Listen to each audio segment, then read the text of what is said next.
Hey everyone, Eggman here with another video, and today we're going over the new green starter deck for the One Piece card game. It's called the Worst Generation, and I've been wanting to do the review for this for a minute, but they've been sitting at like 15 cards out of 17 for like a couple weeks. I'm like, come on, just give me the last two cards so I can do this all at once.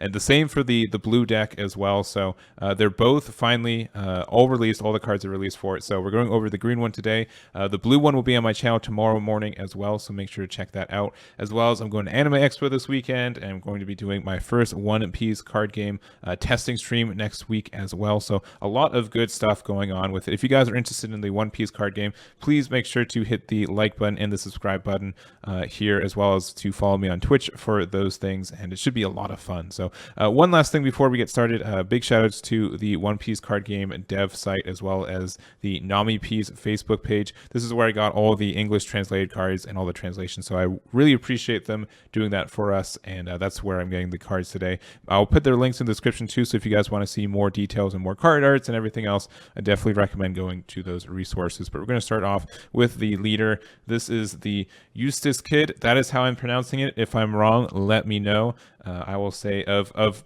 Digimon, Dragon Ball Super, and One Piece. One Piece is definitely my weakest one, and you can tell me exactly how wrong I am with these character names. But leader is a 5k 5 life. I'm pretty sure this is like the standard set and like stats and life for most. But active main once per turn for 3, so you just have to pay 3, but you don't have to like do the Dawn -1 or something. So which is kind of cool. Like it's more like a Magic kind of the Gathering thing to do this 3. But you may discard a card from your hand to put this leader to active. So it's a good way to kind of do this, and something else too is with Dawn as well. You know, being able to put these cards underneath your leader, you keep that boost for the turn. So let's say you put 2 Dawn underneath him, and you make him a 7k. You swing, and then you can pay 3 to restand him, and he still has those 2 Dawns from this first swing over, so you can do another swing at 7k. So it seems like a good like end of game way to do 1 more damage if need to, so that's kind of good, especially since something with dual attack in a game where you're really incentivized to give a lot of like power boost to like 1 or 2 characters or leaders. Being able to have a restand ability, I think, is super duper strong for it. So I think this is a good base for what it does, and we'll probably see more of the identity of the cards in a minute. So we have the basic. Everyone has their vanillas. So this one, Fire Tank Pirates, which I don't think even has any synergies with anything else. But we do have the counter one. We do have Erog Dawn ×1. If you have 3 more characters, this character gets plus 2k power. So if you do have all that requirement, and then you have the Dawn underneath it as well, it will be a 6k, which is not too bad for a 2-cost character. If you're able to spam the field with this, I think this is fine. We'll have to see how much of the green archetype does that. But yeah, being able to get like just, you know, a 6k for 1 Dawn, or like it's like 3 Dawn investment, 2 to play it on 1 on the next turn. I don't think that's too terrible, and we'll see from there. But I think that's an okay, and it still has the counter as well. So I normally kind of end the game, at least when I've been playing like the red or purple list, with like a lot of characters on the board. So even just playing this on turn 1 just to sit there, and then it eventually gets power, it means I think it's an okay power sink. So it's interesting. I think the card's fine. Next up, we have Capone Gang Beige. So just a 1-drop blocker. Every color gets one of these, so no counter here. So I think it's fine. Blockers can help you not lose, and if you don't lose, that means you might win. So that's how I have there. Then we have Killer, a 3k counter +1 on play KO to up to one of your opponent's rested characters with a cost of 3 or less. Rested is a little bit tricky to do, especially like I think both of these make it a little bit costly to do so. Though if your opponent like knows like you have like nothing on board, and then like they swing with something because they know that you're going to have to either use your leader swing or something else to get rid of it, this can be fine for it. But having it only rested is kind of awkward, because if it's rested, it means that you probably already had a way to swing over it anyways. But it's fine. It looks like it's okay for like if your opponent's playing like a really aggro list or something. It has the counter +1, which means that you know this effect isn't super good. But you do also have this trigger. You can play this card. So let's say they swing us with a 2-cost and you get this trigger. You do get to play it and pop the card right afterwards too, since it will be rested after they swung. So that's fine in your life. So I can see it being good for that. But just hard casting it on turn 3, you're probably not going to get a lot of value from it, but I could be wrong there. Next up, we've got Kobe. Honestly, like these four cost vanillas are pretty powerful. Actually, a 6K that you can just start swinging over your opponents, like just pressure them, and you pretty much have to like discard 2 cards or waste a blocker to get this. So I think the 4-drop vanillas are good, especially since I think a lot of them have ways to be cheated out. So if Kobe can be cheated out too, I think that's fine. So I do like the 4 cost. I could see these ones staying in main decks. I don't think the ones and probably the 1 cost probably won't ever be in my actual list, and then the 2 costs maybe, but the 4 costs are fine. They're for where we're at. Game's just out, and I think it's a little overstat for the cost, and it can put a lot of pressure on your opponent if you got nothing better to do. Next up, we have Jewelry Bonnie. So active main for 1. You get to rest a Dawn as well as rest this character. Look at the top 5 cards of your deck, reveal 1 Supernovas type card and add to your hand, then place the remaining at the bottom of your deck in any order. So this is fine. Like it's essentially a 2 cost to draw 1, and then your opponent kind of has to swing into it.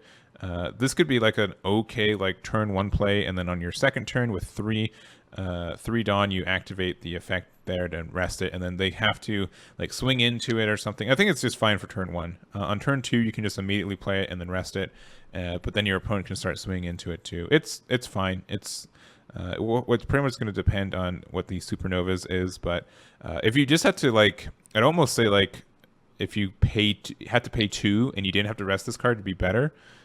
But 1 and resting it is fine. We'll see if there's any effects that also trigger based on how many of your own characters are rested, and that could help you out there as well.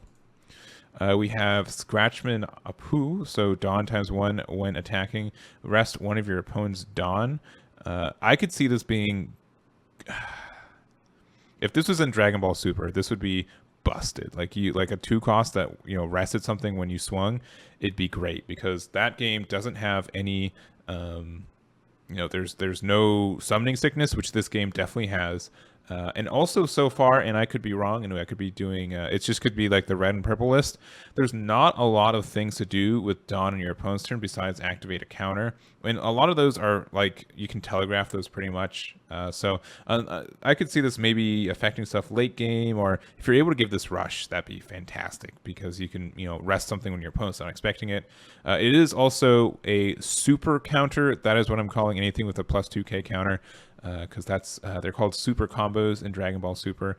I think this is fine. You probably just keep them in your hand, and unless you just like have a weird turn 3 or like turn 2 or something where you need to like use your Dawn a little bit more effectively, but it's fine. You can search this. The fact that it's searchable and it's a super counter, I think, is good with the card we just saw. Yeah, so this is a supernova, so that's good typing. But if this card's good, then this card's good in the sense that you'd want to put this in the deck just because of the counter skill and everything else. So I'm going to be interested to see if they have anything like they do in Dragon Ball Super, where you can essentially only have 4 super combos.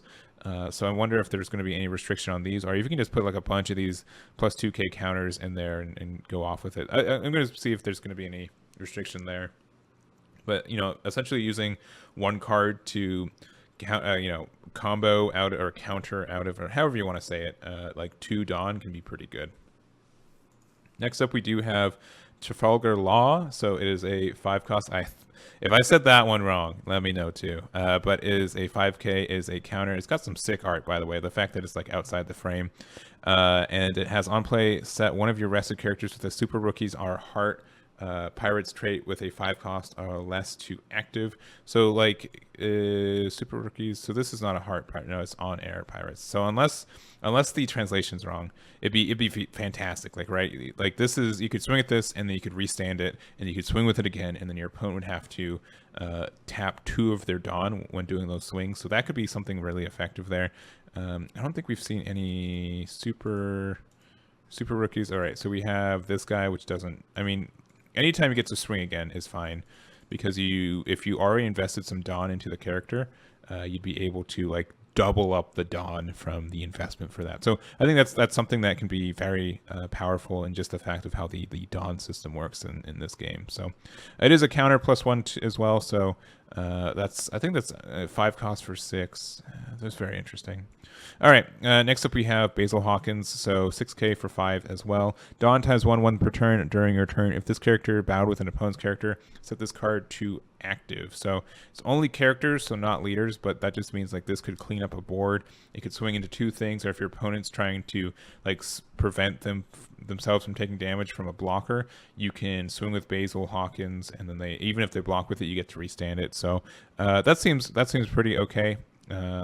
And it is a supernova, so it's not a it's not a heart pirate. Yeah, it's a Hawkins pirate, so you can't restand it a second time. But this guy seems okay. I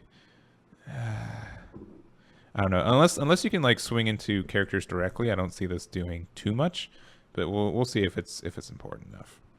The rookie, or not the rookie, the skillless guy here, 4k counter 1.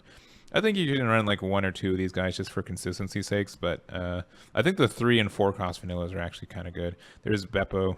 That's Beppo. We also have the Eustace Kid 7-drop, so blocker, and as well as Dawn times 1 end of turn, switch this card to active. So I don't know, based on my interactions with this seems very expensive for something that does nothing when it hits the board except for being a 7k blocker. I don't think that does a lot. I think you'd want to do a little bit more for 7. So this doesn't seem super good to me. I could be wrong here, but yeah, just the fact that it just becomes a blocker, and then like, I mean, after turn, the first time you play it, you can swing with it, and then Dawn times 1, you get to switch to active, so you have an 8k that switches back. But yeah, it doesn't. I would expect it to do a little bit more like interaction on the board, besides just being like a big beat stick that kind of restands every time. But I don't know. We'll see if that's any good. We'll do some testing with it. But immediately, I'm not. The art is amazing. The art looks super good. The effects are just like, it's whatever. It's fine. You can restand it, I guess. You can restand it because it is a super rookie on the next turn. But there we go. All right, we also do have X Drake. So Dawn times 1 during a turn when this card is rested, plus 1k power to all your Marines and Supernova characters and leader. This would be really great if it was both players' turn. Like, can you imagine just put 1 and then all of your stuff gets plus 1k? At least it like mean your opponent would have to swing into this guy before he can like efficiently start doing damage to your other things. But it's only during your turn, but that's still kind of okay, especially with the fact that a lot of these cards get to restand. So like, for example, if you swing with your X Drake and then it's suspended, so, or rested, so your leader gets the plus boost, you swing again with your leader, and then you can restand with its own ability and try to swing again, and then it already has the plus 1k on top of it. And was this also, well, this card is rested, 1k to all your, so I think it boosts himself too, right? If I'm reading this right, because he is, that's actually really, if he boosts himself, he's great, because he becomes a 7k for 1 Dawn, and then gives everything else plus 1k too. That's really good if it boosts himself, because it doesn't say, it depends on how this translation works, because obviously these are all translated, but if it says while this character is rested, so you swing, it's rested, 1k to all your Marines, and it doesn't, as long as it includes itself, that's that can be actually kind of nice, a good like impactful power boost. And that is it for the characters. We have 3 event cards. There's also no stage for the green or the blue one, so just 3 events. But we have this counter. This is scalpel. Counter your leader or up to one of your characters gains plus 2k power for duration of the battle, then switch up to one of your Dawn to active. So it reminds me a lot of a Whis coercion in Dragon Ball Super, which is a pretty good counter. Like, it was honestly like the best counter in the game for like the first couple of sets. It was super strong. And then also the trigger, just switch up to 2 of your Dawn to active. So we'll see if there's the only thing about this is that I don't find a lot of times where I have event cards in hand during my opponent's turn that I'd want to act. Like, none of the counters like really speak to me so far. I think there's 2 more. We'll see if those are any good, but like just being able to be like this is essentially a free super combo when you're not tapped out, so that's kind of nice. And then the switching the 2 Dawn to active is fine. It might be better later in the game, but immediately I didn't find a lot of cards being able to take advantage from like a untapped 2 like this, even though like this is an amazing effect in most, like in Dragon Ball Super, an untapped 2 you gotta like sell half your arm for that. Like it's a really good effect. So we'll see what happens there. We do have the repel. That's event. Counter one of your leaders are characters gets plus 4k power during the battle, then set one of your rested Dawn to active. So kind of the larger big boys. So you have to pay 2 for it, but then you get to only pay 1 for it. So pretty cost effective if you have a lot of Dawn kind of hanging out. Obviously, like if you're really good, you can do this where you have the scalpel in your life. You trigger it, you untap 2, and then you can repel on the next one. But that's pretty janky. That's not going to be really consistent. It's fine. I don't think Again, we'll have to see if there's anything that really takes advantage of that. And so we also have the Straw Sword. This is the last card in the set. So this is just a flower cannon. If you're familiar with Digimon, you just rest one of your opponent's characters. Except for, I don't know why the trigger for this is not just to rest one of your opponent's characters as well. It makes sense to me, but it's instead just play one of your supernova type characters at a cost of 2 or less from your hand. So that's kind of bad. I don't like the trigger for this. If the trigger was just to rest one of your opponent's characters or even leader, that'd be pretty impactful. And especially for like a trigger like this, I think that'd be fine. But it does not do that. You only get the resting on your opponent's turn. But like, you know, the combo like on turn 5 is you can use this to rest something, and then you can always swing into it. So I don't know, like you can rest, and then if you want, you can play the killer and it can kill it. But five Dawn to do that seems kind of expensive to just, you know, and 2 cards to get rid of one of your opponent's cost 3 or less. I don't know. That's something you can do with it, but.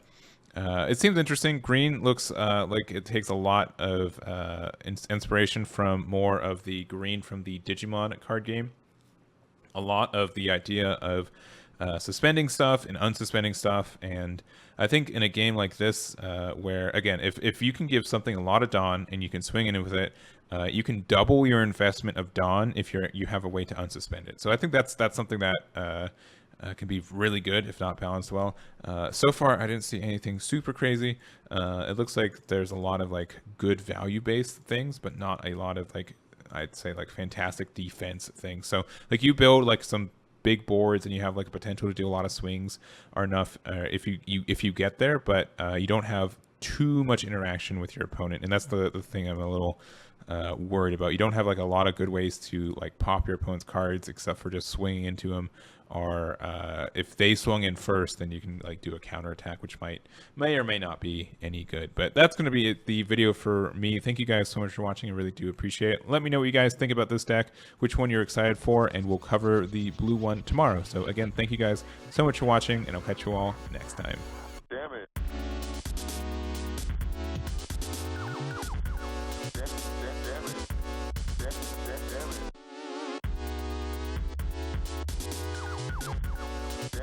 Damn it.